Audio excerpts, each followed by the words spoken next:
We are back, ladies and gentlemen, with Mr. Nate Jorgensen, and we're about to break down the 5 basic networking tips to be a go-giver for one-on-one networking. Again, we got 5 basic tips, but they're not just basic. They are the greatest. They are the strongest. They are the meanest. And they're coming in hot.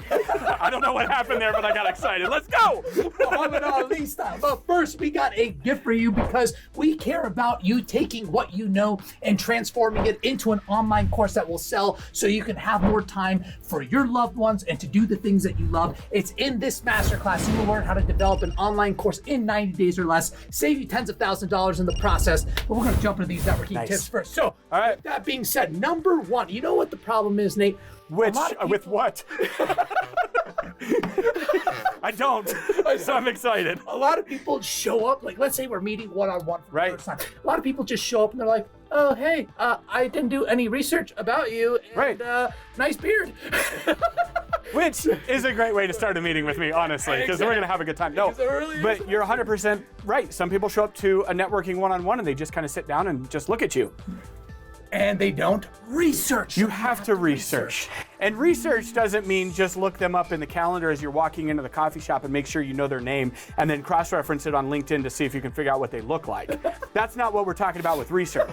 What we're talking about with research is understanding not only who they are, working with, what they do, but what their role is, who they're targeting, and trying to use some of the tools that we utilize in Firestorm, such as identifying your ideal client, strategic centers of influence, things to listen for, trying to use your networking experience to make that part of your research. So you're helping your network, right? So I'm coming to sit with you. I need to understand who you want to be in front of, who you want to be connected to, and that's part of doing the research. And you know what? I believe it was Dale Carnegie that said that people want to feel important. Absolutely. And you can tell when somebody's taken some of their time to research and research who you are and what you've done and your title and maybe some of your past career opportunities. LinkedIn is a great resource for that. Most of the people that were in the B2B space are on LinkedIn and they're keeping it updated and they're keeping it active. So that's a really easy tool. There's also another tool, it's called Google. You can go there, you can type in somebody's name. So it's google.com. In short, there is no excuse for showing up without doing your research. 100%. Because if you're showing up without doing your research, don't be lazy. There's no excuse. And this takes 10 minutes per one-on-one. Yeah. So make this part of your habit. Make this part of your prep work for doing a meeting. I like to research who I'm meeting with and then try to identify some key strategic centers of influence for them. Ooh. And also try to understand or get a better understanding through the meeting about who their ideal client is and how they like to be introduced. What Nate is talking about is giving introductions. Give introductions. Yes. Now, he said something super powerful. My Firestorm, an amazing, we've had Phil Pelto on the show, amazing B2B networking group in the United States. They talk about strategic centers of influence, not just the ideal client who you're selling, but also who are your best partners? Who are other people that are selling to the same ideal client that you're not crossing services in so you guys collaborate on? When you show up to a one-on-one networking meeting and your mindset, and I want to dive into this because you have a lot of insight on the give part. It's not just introductions on who are you selling to, but hey, Nate, who are strategic centers of influence? Who are other people that you're trying to connect with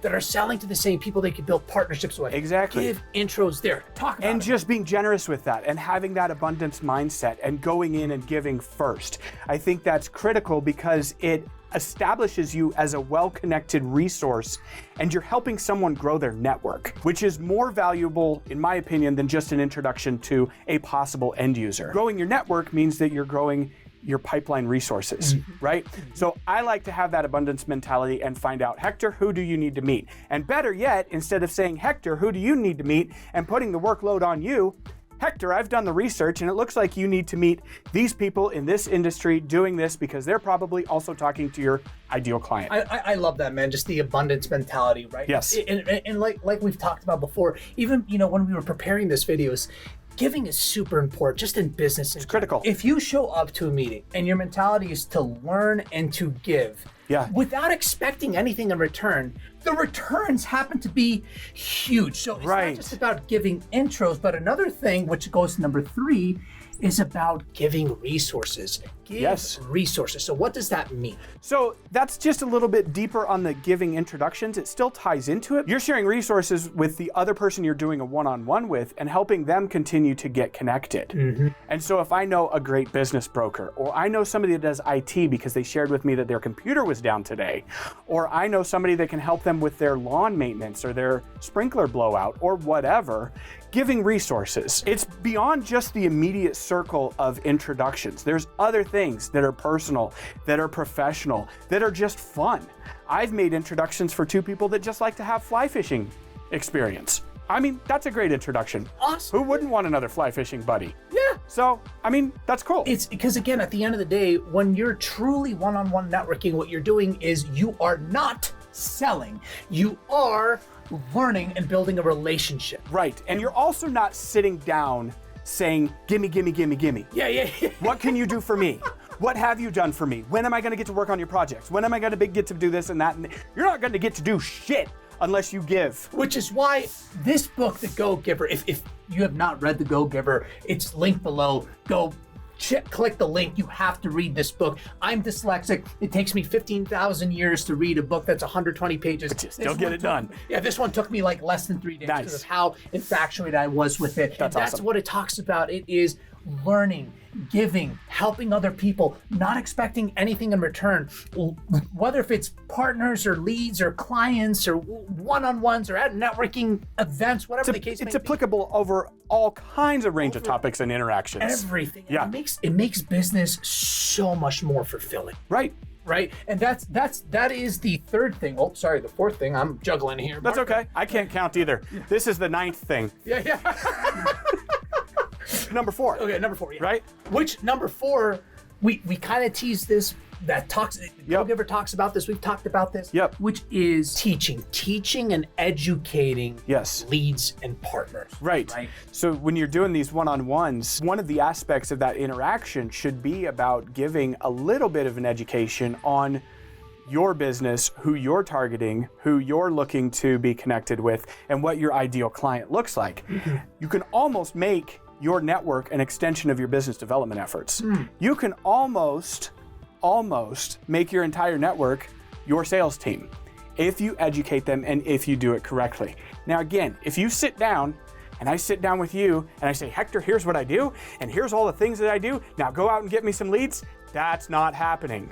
But if I come in and I research you and we give some introductions and get you tapped into who I'm tapped in with that are actually beneficial introductions for you, and then I share resources, share contacts, and expand your network, now I'm in a position where I can teach and educate you a little bit on what I know so that you know just enough to make an introduction for me. And you know what? One of the best ways to add on to that, one of the best ways to teach and educate leads and partners and the people that you're meeting with is don't verbally vomit the services that you provide. Touch on them, but what you should talk about is what pains are you relieving in a business? Well, and also, who do you like to work with? Because we all know about these psychographics, right? Who do you like to work with? So I don't want to work with assholes. I want to work with good people. I want to work with awesome people that are doing great things in the world, that are doing business development the right way, that are taking care of their clients. That's who I want to work with. So I don't want to work with everybody. If you introduce me to somebody who's a jerk, I certainly don't want to do business with them or provide services to them. Absolutely. Right? Absolutely. So that's an important aspect of teaching and educating. This is what my psychographics look like. These are the type of people that I like to be in front of, that I resonate with, that resonate with me. Does that make sense? That makes so much sense, man. Which goes to the final point, which I think is like the bedrock of the best people out there. This ties all of it together. Like you said, I don't just want to say basic networking tip. This is probably the greatest networking tip that ties everything together. Which is be interested. Not interesting. But what does that mean, Nate? Please tell everybody. Well, to put it simply, it means if you're doing 80% of the talking in a one-on-one, you're being very interesting. If you're doing 20% of the talking in a one-on-one, you are interested. You're asking questions. You're getting to know this person. And here's the great thing. And sometimes people feel like this is this dark hidden secret in the catacombs of the earth and whatever, but it's not. The more that you talk to me and the more questions you answer and the more that you tell me about you, your life, your interactions, your business, and so on, the more likely it is that you're going to walk away from this interaction saying, wow, Nate was a pretty cool guy. And you'll never realize that you talked 80% of the time. Exactly. And that's the goal that you want to have. You want to do 20%, ask all the questions, have them give you your 80%, and then follow these steps. And the more information you get, right, the more you can give. Right. And specifically the resources and the introductions, because you never know what somebody's into or what they're doing. And you can create this profile where you can be a resource for them and you can provide introductions for them. Team, this is why we love Nate. He is amazing with all this incredible insight. This was a rockin' video. But first, before you click off, we have a free gift for you. And because of the Go Giver, because we love to give and we want to teach and educate you in how to take what you know and transform it into an online course that you could take to the masses to create passive revenue so you could spend time doing the things that you love, which is educating people around the world and spending time with your family and loved ones. That's what this free masterclass is. You will learn how to do that in 90 days or less and save $10,000 in the process. Oh, that's a pretty good deal. Pretty good deal. So good, you might want to like and subscribe down below. Thank you for them as well. You're welcome.